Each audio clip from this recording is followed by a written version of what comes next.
Eccoci, bentrovati a tutti. Bienvenue à tous.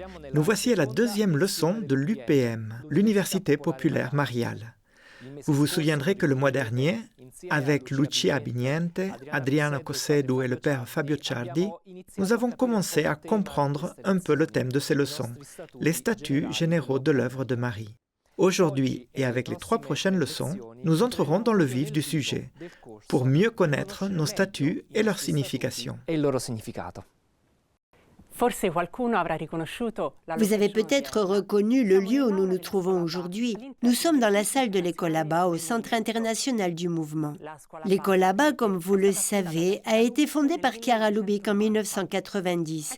Elle est composée de membres de l'œuvre de Marie, experts en différentes disciplines, qui travaillent ensemble pour extraire la doctrine qui naît du charisme de l'unité. Aujourd'hui, 2 d'entre eux, le père Fabio Ciardi et sœur Tiziana Merletti, nous accueillent dans leur salle. Ils nous accompagneront pour cette deuxième leçon. Bienvenue, Père Fabio. Nous voici de nouveau ensemble. Rappelons que le Père Fabio est un oblat, professeur de théologie spirituelle et auteur de très nombreux livres et publications. Avec lui aujourd'hui, nous irons un peu à la découverte du sens que la règle a eu pour les différents fondateurs au cours de l'histoire. Et pour comprendre encore mieux ce qu'a à nous dire aujourd'hui la règle, notre règle, c'est-à-dire les statuts généraux de l'œuvre de Marie. Père Fabio, à toi la parole. Sono contento di parlare, di fare questa lezione qui in quest'aula. Je suis content de vous parler, de donner cette leçon ici, dans cette salle, parce que j'ai vécu de nombreuses années avec Chiara ici. Aujourd'hui, je ne parlerai pas des statuts de l'œuvre. Il s'agit simplement d'une introduction pour peut-être mieux comprendre les statuts. Je vais m'arrêter plutôt à l'idée de règle en général, telle qu'elle est née dans la vie consacrée. Au début, lorsque le monachisme est né, l'un des noms qu'il portait était précisément vie évangélique, parce que le seul objectif de la vie monastique était de vivre l'Évangile, suivre Jésus en vivant l'Évangile. Idéalement, la vie consacrée est née avec l'expérience d'Antoine du désert. Et son biographe, saint Athanase, disait qu'Antoine était comme un champ ouvert, labouré, prêt à recevoir la semence de la parole de Dieu. Il écrit « Il était si attentif à la lecture des Écritures que rien de ce qui y était écrit ne tombait stérile dans le sol de son esprit. Mais il gardait tout en lui, si bien que la mémoire lui tenait désormais lieu de livre. » En d'autres termes, il avait assimilé la parole de Dieu et la connaissait par cœur. C'est l'une des caractéristiques du premier monachisme que d'apprendre la parole de Dieu par cœur, avec la technique de la rumination, c'est-à-dire qu'il répétait les paroles de l'Évangile, de la Sainte Écriture, et elle entrait en eux, elle se transformait en vie. Antoine n'avait donc pas de règle, parce que sa règle était justement l'Évangile.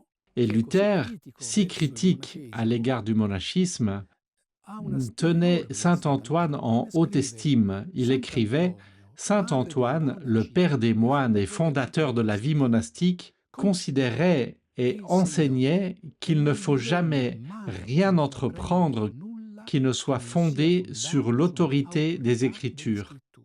Rien n'était plus sage et plus chrétien. » Voilà le grand éloge de Luther au début du monachisme. Il était uniquement parole de Dieu. Plus tard encore, tout au long du premier millénaire, la parole de Dieu est au cœur du monachisme.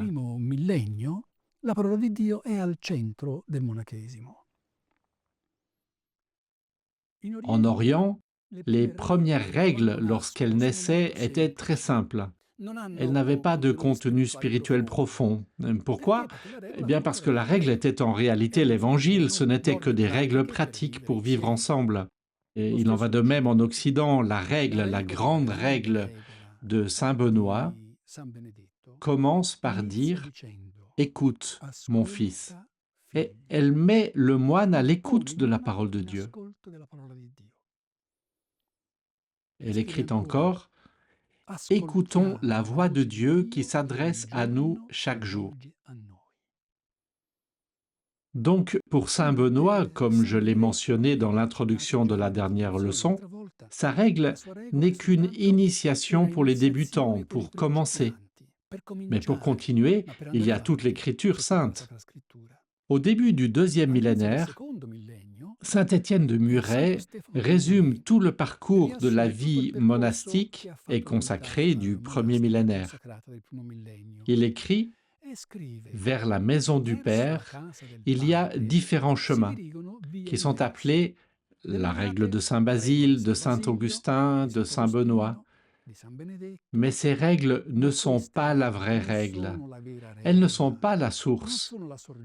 En effet, pour la foi et le salut, il n'y a qu'une seule règle, première et principale, dont toutes les autres dérivent comme des ruisseaux de la source.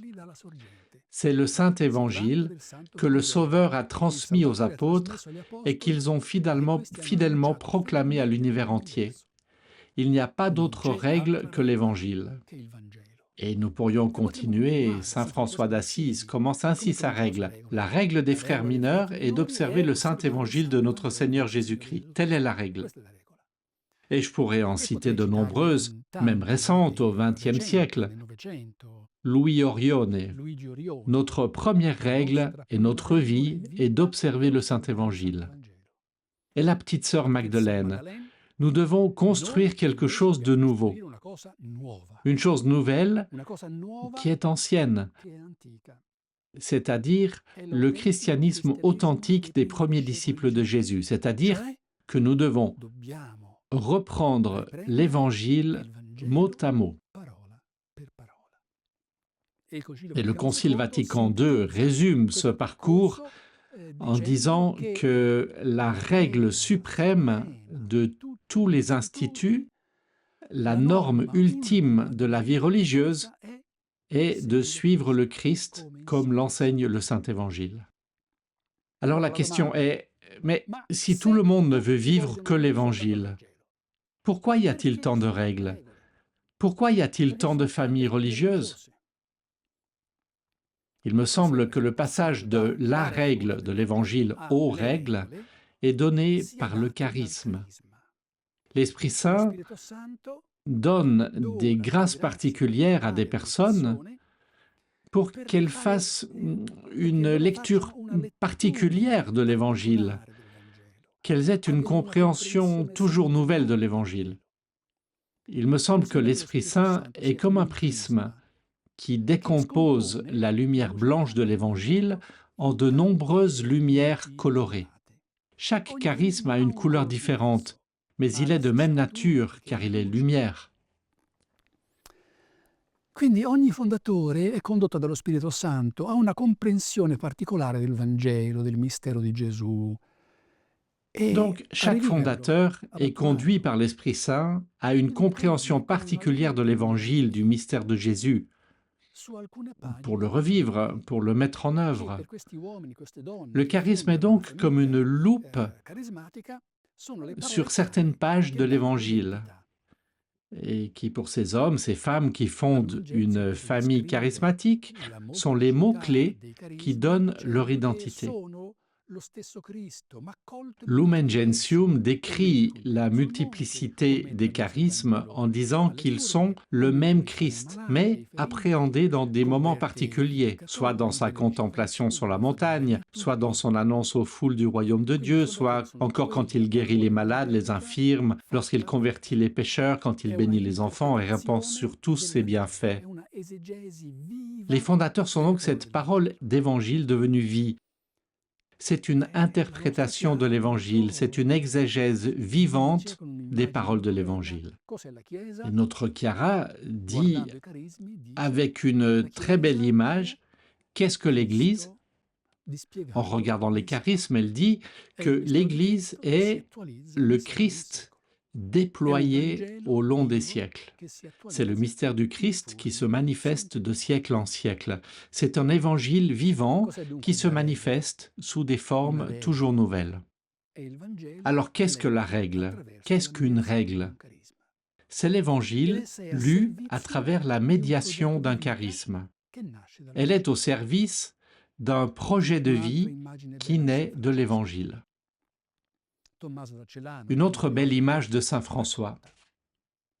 Thomas de Celano, le premier biographe, raconte « Il lui semblait qu'il avait ramassé des miettes de pain très fines sur le sol et qu'il devait les distribuer à de nombreux frères affamés qui se trouvaient autour de lui.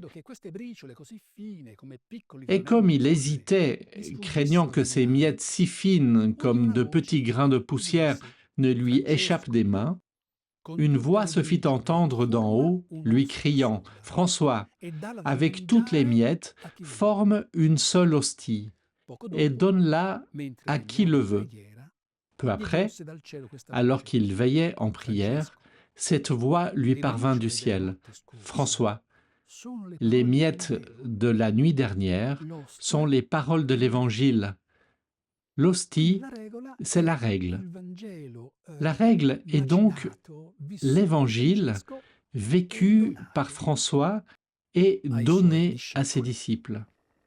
La regola dunque è come una introduzione, come scriveva appunto San Benedetto, una introduzione al Vangelo. La règle est donc comme une introduction, comme l'écrivait saint Benoît, une introduction à l'Évangile, une médiation, un outil pédagogique qui aide à vivre la grande règle qu'est l'Écriture. C'est une aide pour comprendre et vivre l'Évangile à la lumière d'un charisme particulier.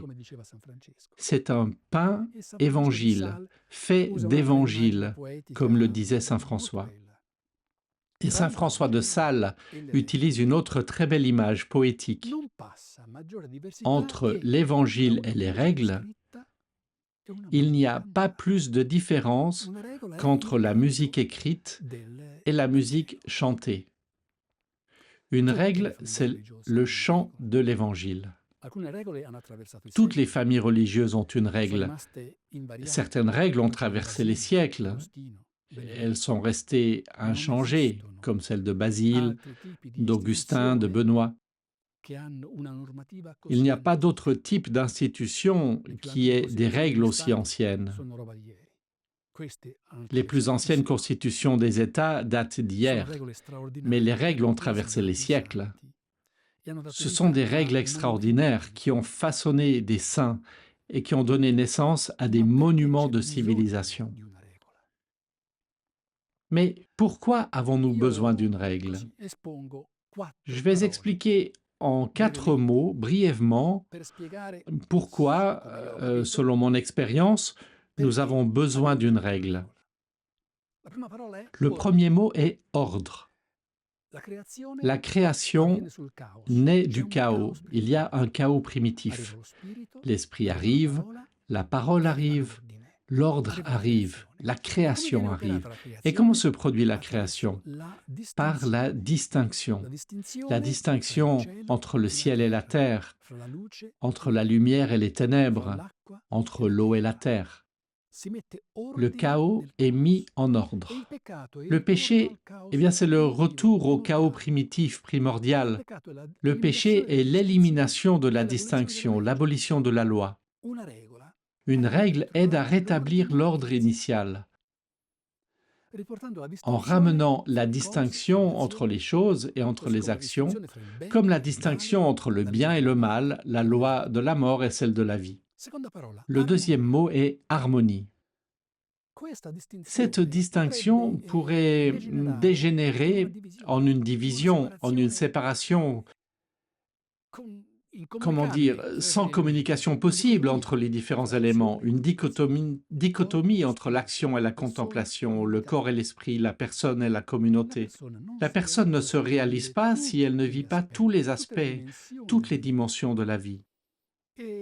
La communauté ne se constitue pas si toutes les dimensions de la vie ne sont pas actives et animées par l'unique amour. La règle aide à retrouver et à préserver l'harmonie des personnes et des communautés. Troisième mot, rythme. Tout a un rythme. La vie est rythmée. Les saisons, les battements du cœur, l'Église comme rythme à l'année liturgique. La personne, elle aussi, la communauté dans sa vie doit également être rythmée. La règle de Benoît divise le temps en 3 parties égales: la prière, le travail et le repos.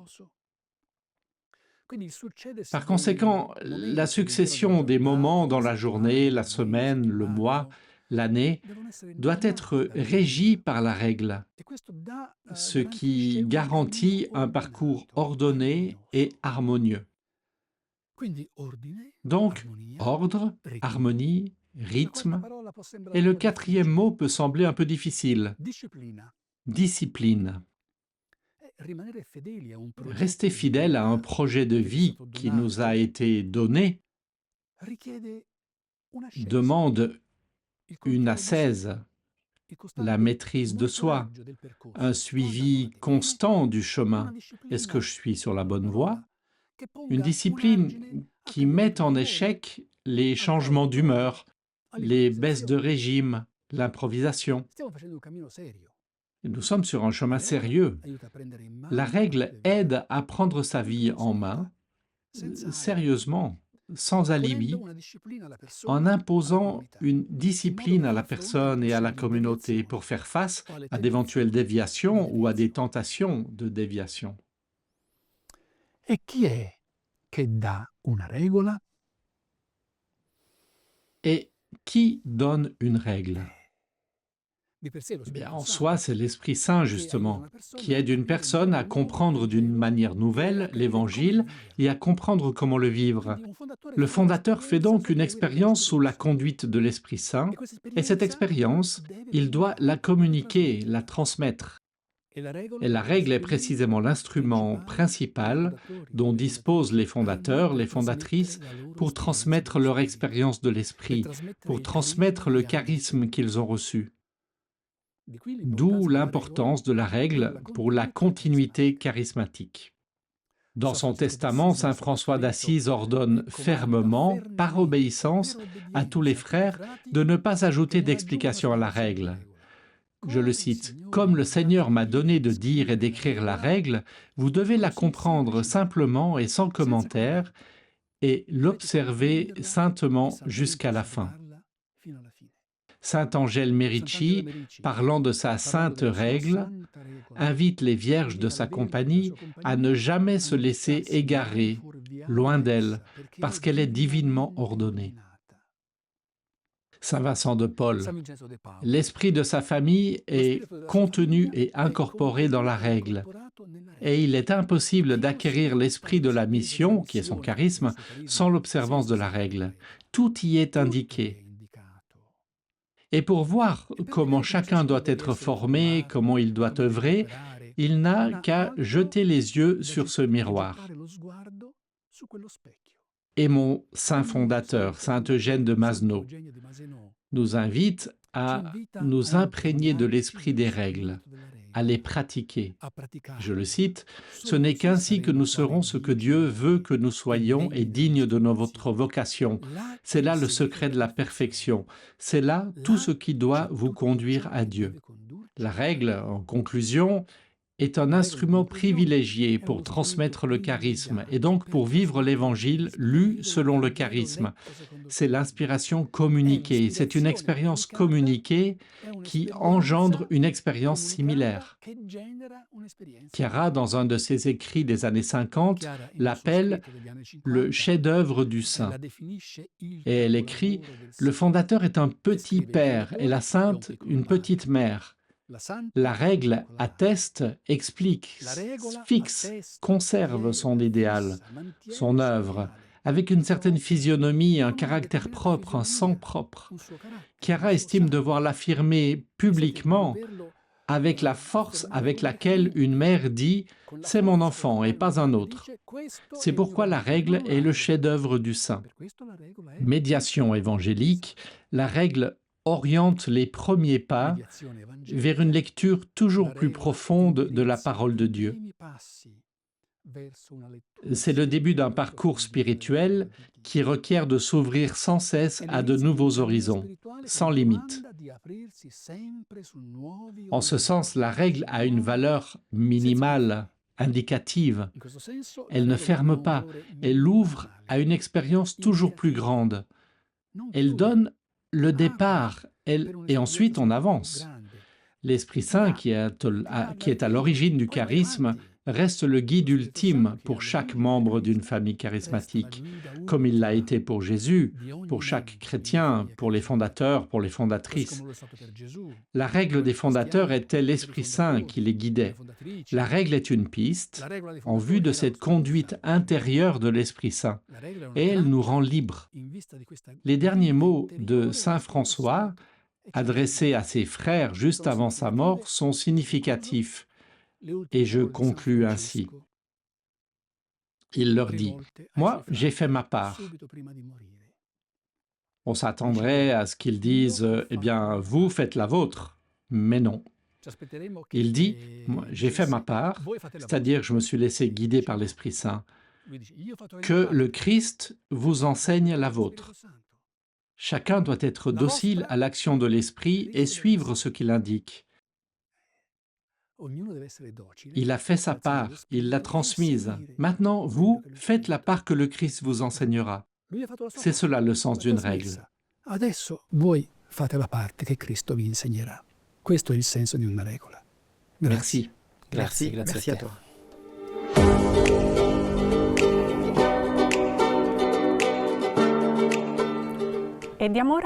Donnons maintenant la parole à Sœur Tiziane Merletti. Elle est franciscaine des pauvres, canoniste, elle a été supérieure générale de sa congrégation. Elle est consultante pour les consacrés et religieux et s'occupe de la formation au leadership et également de la protection des mineurs et des personnes vulnérables, tant au niveau de l'Union internationale des supérieurs généraux que dans notre mouvement où elle fait partie de la commission centrale indépendante. Enfin, elle est professeure à l'Antonianum. Bienvenue et merci d'être ici avec nous.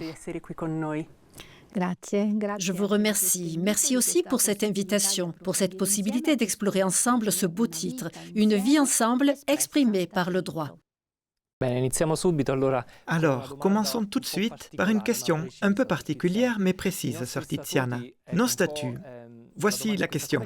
Comment doit-on aborder un texte juridique? Nous parlons bien sûr de nos statuts, qui ont cependant aussi un contenu spirituel à décrire. Ce contenu qui doit parler au cœur et non à la raison. Comment pouvons-nous les aborder?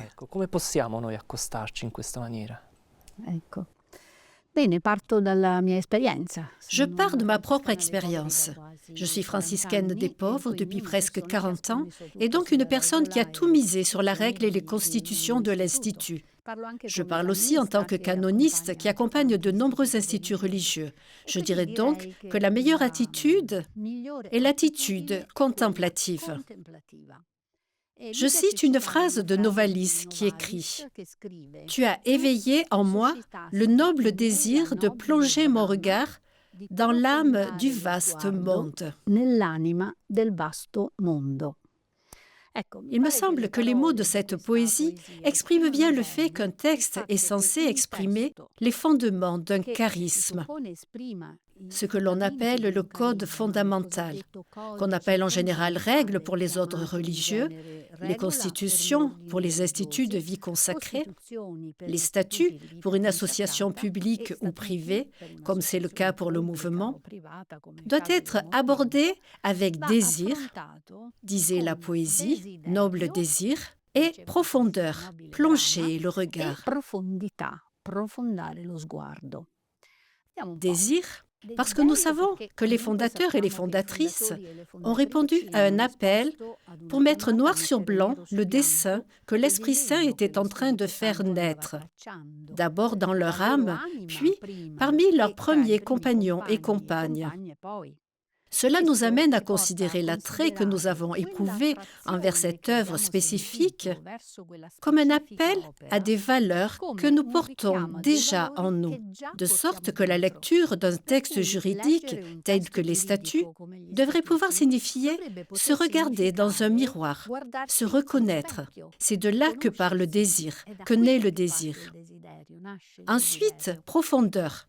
car derrière et à l'intérieur d'un langage apparemment sec et hermétique, comme le dit la question, il y a effectivement un monde vaste, fruit de siècles d'expérience de centaines de milliers d'hommes et de femmes à la suite de Jésus. Chaque mot est donc un concentré de sagesse d'une part et d'autre part de fraîcheur de la nouveauté évangélique que chaque charisme porte en soi. Je me rends compte que ce que je dis peut sembler étrange, soit dit en passant venant d'une canoniste, mais cela a été précisément mon expérience. Lorsque j'ai commencé à étudier le droit canonique, après avoir prononcé mes premiers vœux, il me semblait un peu étrange de reprendre le droit, puisque j'avais laissé derrière moi ma licence en droit pour me consacrer, comme le disait ma fondatrice, Françoise Chervier, à guérir les plaies du Christ crucifié dans l'humanité pauvre et souffrante. Alors, qu'est-ce que le droit canonique avait à voir là-dedans? Devant ma perplexité, un confrère religieux m'a dit « Étudie et creuse pour trouver la dimension contemplative du droit. » Il m'a fallu quelques années, à vrai dire, pour comprendre ce que signifiaient ces mots. Mais tout s'est finalement éclairci. Le droit est un instrument au service de la vie, donc utile, mais également insidieux, car s'il est mal utilisé, il provoque aussi beaucoup de dégâts. Voilà pourquoi il était important pour moi de comprendre que seule une âme contemplative parvient à saisir le message d'un parcours de disciple fait d'équité, de justice, transparence, liberté, respect, créativité, bon sens, générativité et, non moins important, parvient à recommencer après chaque chute. Je ne ressens donc pas de dichotomie entre tête, cœur, âme à la lecture des statuts. C'est en fait une seule et même chose, et c'est notre vie. Anima che legge gli statuti. È proprio un tutt'uno ed è la nostra vita. Il demeure cependant un doute. Pourquoi faut-il réglementer une vie qui veut tout simplement être une forme inspirée de l'Évangile?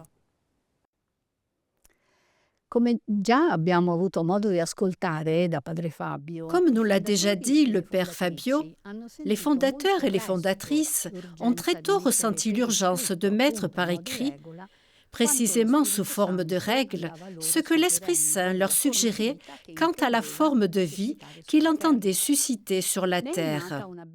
Il en est résulté une très belle floraison d'exemplaires différents et originaux, dont les différents fondateurs et fondatrices étaient très conscients. Je dirais même jaloux, précisément parce qu'ils sentaient qu'il ne s'agissait pas de leur œuvre, mais d'une inspiration qui venait de l'Esprit. Toutefois, si nous examinons l'histoire de la vie de donation à Dieu au sein des institutions, nous ne pouvons certainement pas nier que le droit canonique a souvent joué un rôle de restriction de la grande créativité des formes et des styles à l'intérieur de modèles déjà connus et réglementés. Pensons par exemple aux grands tournants qu'ont constitués les nouvelles fondations féminines du XVIIIe et du XIXe siècle. Lorsque des personnes consacrées ont senti qu'elles ne voulaient pas vivre une vie monastique à l'intérieur des murs d'un monastère, forme qui était jusqu'alors la seule connue, parce qu'elles se sentaient poussées par le message de l'Évangile à imiter Jésus, qui non seulement gravit la montagne pour prier, mais prêche aussi la bonne nouvelle sur les routes de Galilée, secourt les malades, redonne dignité aux pauvres, rencontre les enfants, accueille les exclus, nourrit les affamés, offre une seconde chance aux pécheurs, envoie les femmes pour de grandes missions. Le droit de l'Église ne savait pas comment situer ces fils de nouveaux représentants, farfelus et extravagants, attention, du sexe faible. Et ce n'est qu'en 1901, par une déclaration officielle, qu'elle a reconnu la pleine consécration à celles qui prononçaient des vœux simples de chasteté, pauvreté et obéissance. Des décennies plus tard, avec l'avènement du Concile Vatican II, un nouvel appel est venu pour libérer ces énergies dédiées au royaume de Dieu et les porter parmi les gens, dans les rues, dans les maisons des pauvres comme dans les parlements, dans les bureaux comme dans les usines. Une fois de plus, le droit canonique a dû accueillir de nouvelles formes de consécration, exprimées cette fois par des instituts séculiers et des associations privées et publiques de fidèles, chaque forme ayant sa propre manière d'être dans le monde, sans être du monde. Et cette foi consacrée, non seulement sans la cape et les sandales, mais même avec des boucles d'oreilles et des colliers. Il a donc fallu du temps pour digérer ce nouveau passage. Qu'est-ce que je veux dire par là? Je veux dire avant tout que nous pouvons être tranquilles.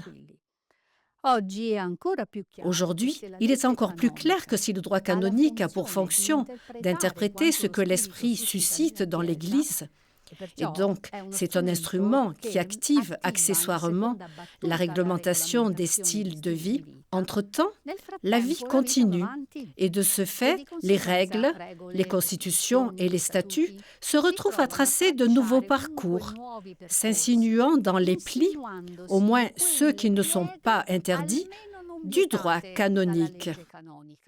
Une opération qui trouve ensuite, en temps voulu, sa place légitime dans le droit universel de l'Église. Outre le fait que ces textes sont le fruit de la vie et du discernement des fondateurs et des fondatrices, en dialogue avec l'Église, une autre raison justifie l'importance d'avoir des statuts. Ils représentent la grande charte du vivre ensemble selon une forme dans laquelle on se reconnaît, sur laquelle on s'engage, un texte qui scelle un pacte entre les personnes, qui crée un nous, qui garantit la préservation du patrimoine spirituel, aussi contre des manipulations et des interprétations arbitraires dont nous savons malheureusement où elles mènent. Une autre caractéristique est que les statuts, si l'on y regarde de près, représentent un très beau lien entre passé, présent et avenir. Bien sûr, le langage change, certaines choses évoluent, mais le cœur du charisme demeure, et c'est ce qui nous lie à ceux qui l'ont incarné et qui sont déjà arrivés là-haut, à ceux qui cherchent à y rester fidèles aujourd'hui, malgré les épreuves, les vents contraires, et aussi à ceux qui se joindront au même sillage dans les temps à venir. Et ce n'est pas rien quand on sait qu'un individualisme exacerbé de la culture d'aujourd'hui est en train de saper la beauté de marcher et de construire ensemble des histoires qui s'inscrivent dans le temps. La bellezza di camminare e costruire insieme storie che rimangono nel tempo. Excuse-moi, sœur Tiziana. Peux-tu nous expliquer davantage, nous donner des exemples de valeurs fondamentales qui ne passent pas et comment peut-on les identifier dans les statuts? I valori sono davvero numerosi. Oui, les valeurs sont très nombreuses et je me limiterai à n'en citer que quelques-unes.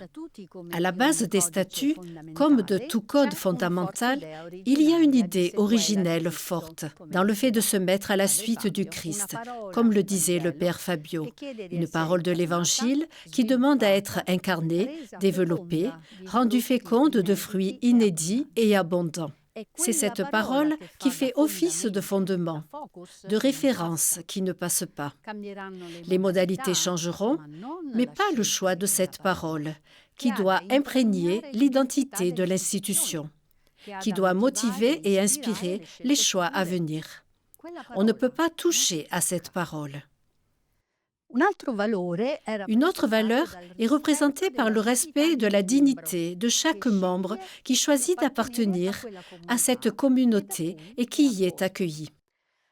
Je veux dire par là que chaque personne est porteuse de droits fondamentaux et que l'engagement pris d'adhérer à ce projet ne pourra jamais signifier renoncer à son intégrité personnelle, à l'autonomie de pensée et de conscience, à la responsabilité personnelle de choisir de rester ou de partir si les difficultés devenaient insurmontables, mais aussi de rester ouvert et accueillant lorsque des représentants de la communauté invitent à faire des discernements difficiles et quelquefois même douloureux concernant nos activités ou notre avenir.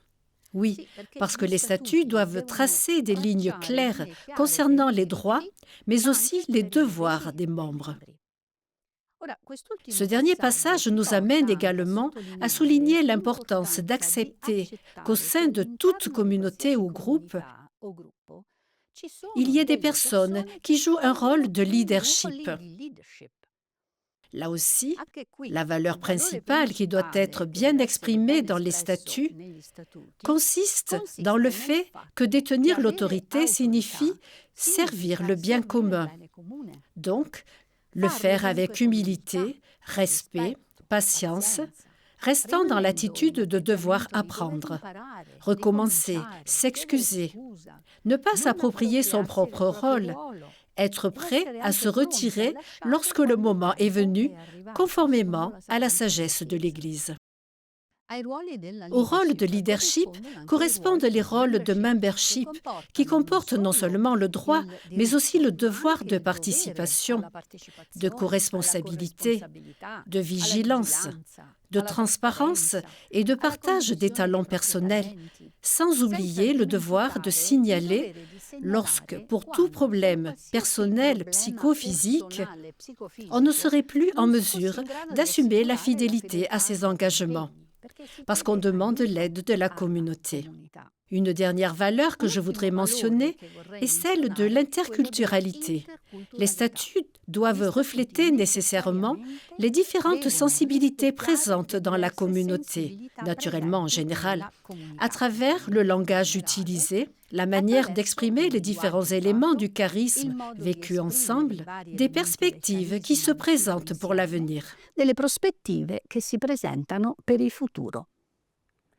Sur ce dernier aspect précisément, quelles responsabilités les membres d'un institut, d'un ordre ou d'une association ont-ils vis-à-vis des statuts et en particulier de leur révision? Eh sì, un bel ruolo. Eh oui, un beau rôle. J'ai déjà eu l'occasion de dire que le droit suit toujours la vie vécue, et ce principe est valable pour tout type de groupement, non seulement au moment de la fondation, mais pour tout le cours de sa vie. Il ne s'agit certainement pas de suivre des modes ou de répondre aux pressions de groupes forts qui, pour diverses raisons, pourraient trouver un intérêt dans certains changements.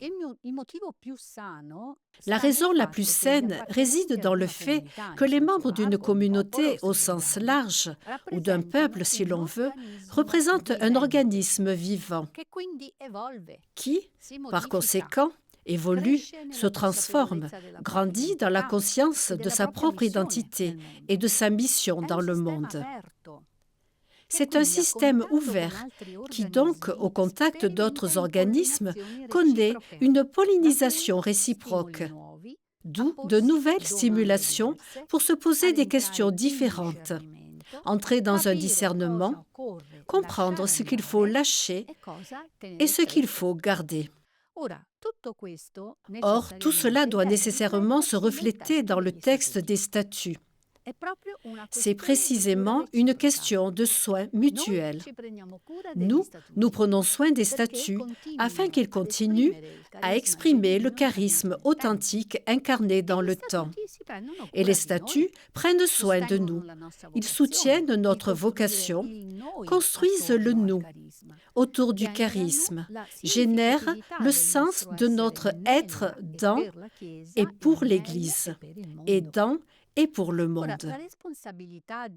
La responsabilité de signaler tout désagrément dû à la présence d'éléments obsolètes, que pourrait être un certain type de structure organique d'une association à laquelle correspond une structure particulière de gouvernance, deux éléments qui doivent s'adapter, par exemple, à une expansion territoriale significative, ou qui, du moins, ne répondent plus à la sensibilité des temps actuels. Pensons, par exemple, à toute l'attention que le pape François nous demande de porter à la préservation de relations et de milieux sains, à des programmes de formation qui aident à la maturation humaine, un style de vie basé sur les vœux qui n'étouffent pas la liberté et la dignité de la personne. Ce sont des exemples.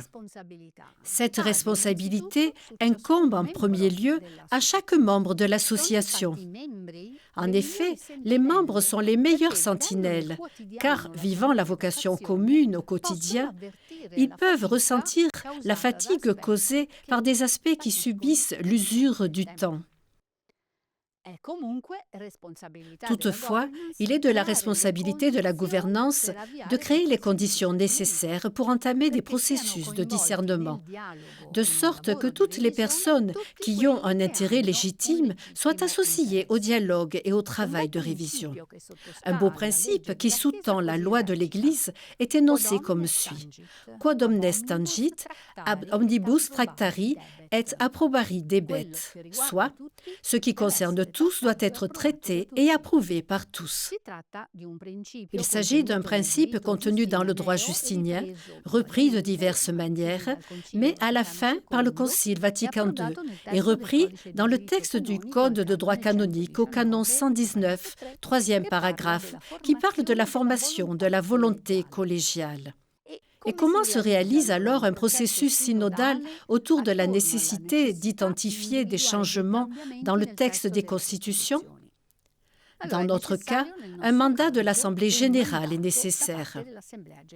C'est en effet à ce niveau que les délégués recueillent les suggestions des membres et décident, si le moment est venu, de procéder à un travail de révision plus complet et plus approfondi.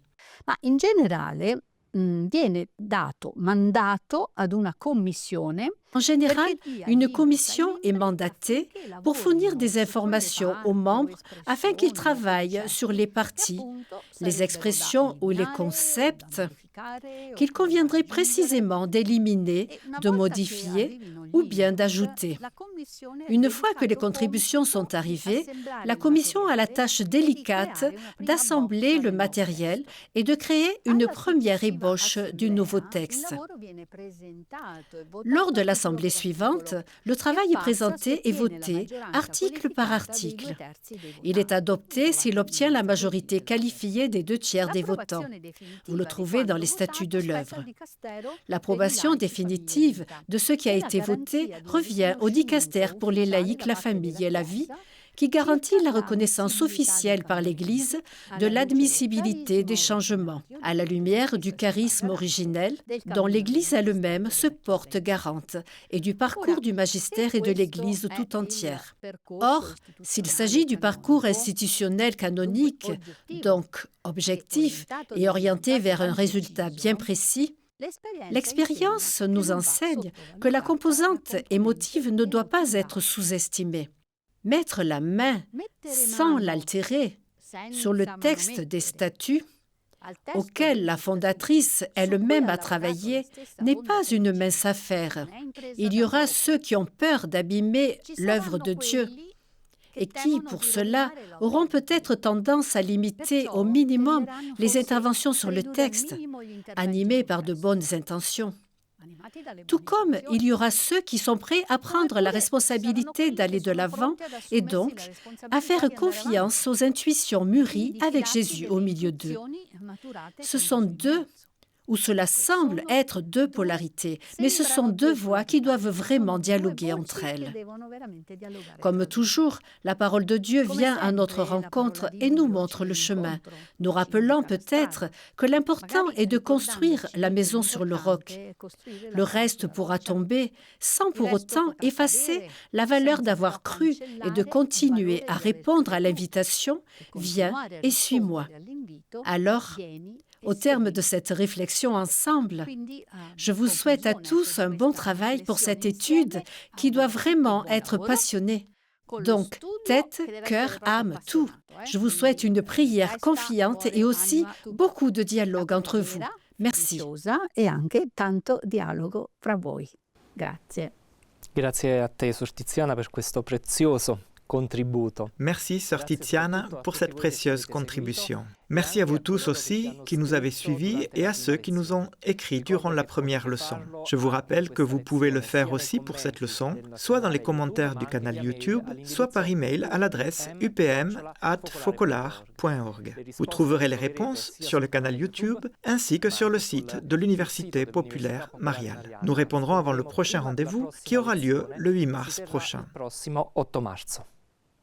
Merci également à ceux qui ont participé aux frais d'organisation en cliquant sur la touche « Donner » de notre site universitapopularemariane.org. Nous pouvons continuer à le faire. Merci à vous tous et à bientôt. Grazie a tutti e a presto.